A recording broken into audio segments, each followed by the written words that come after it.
ओम श्री गणेशाय नमः। श्री गुरुभ्यो नमः। श्रीमात्रे नमः। चंद्रशेखराष्टकम्। चंद्रशेखर चंद्रशेखर चंद्रशेखर पाहि मां। चंद्रशेखर चंद्रशेखर चंद्रशेखर रक्ष मां। रत्नसानुशरासनं रजताद्रिशृङ्गनिकेतनं सिञ्जिनीकृतपन्नगेश्वर अच्युतानलसायकं।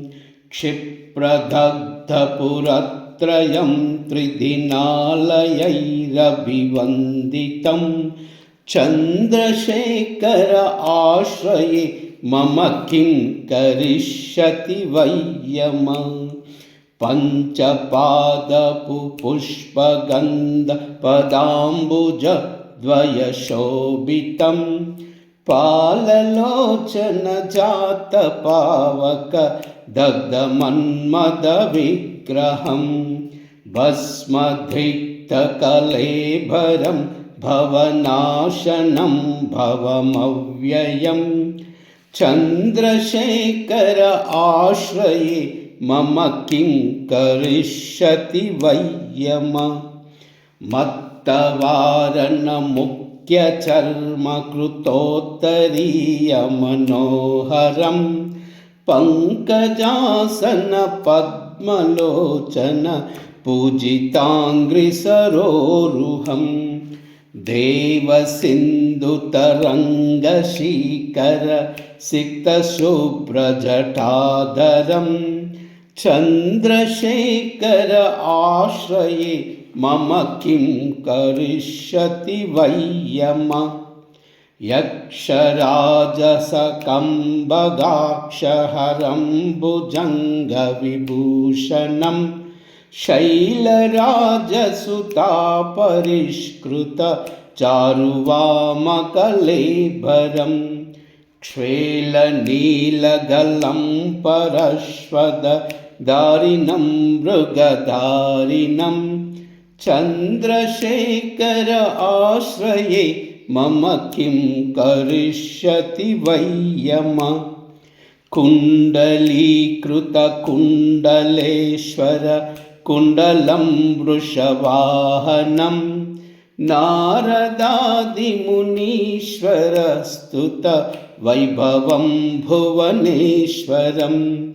अन्धकान्तकमाश्रितामर पादपं शमनान्तकं। चन्द्रशेखर आश्रये मम किं करिष्यति वैयम्।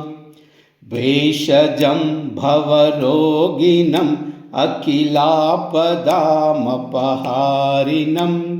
दक्षयज्ञविनाशनं त्रिगुणात्मकं त्रिविलोचनं।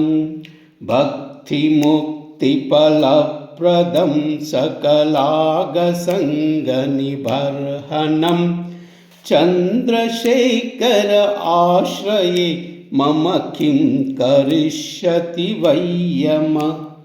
भक्तवत्सलमर्चितं निधिमक्षयं हरिदम्बरं। सर्वभूतपतिं परात्पर अप्रमेयमनुत्तमं। सोमवारिणभूहुताशन सोमपानिखिलाकृतिं।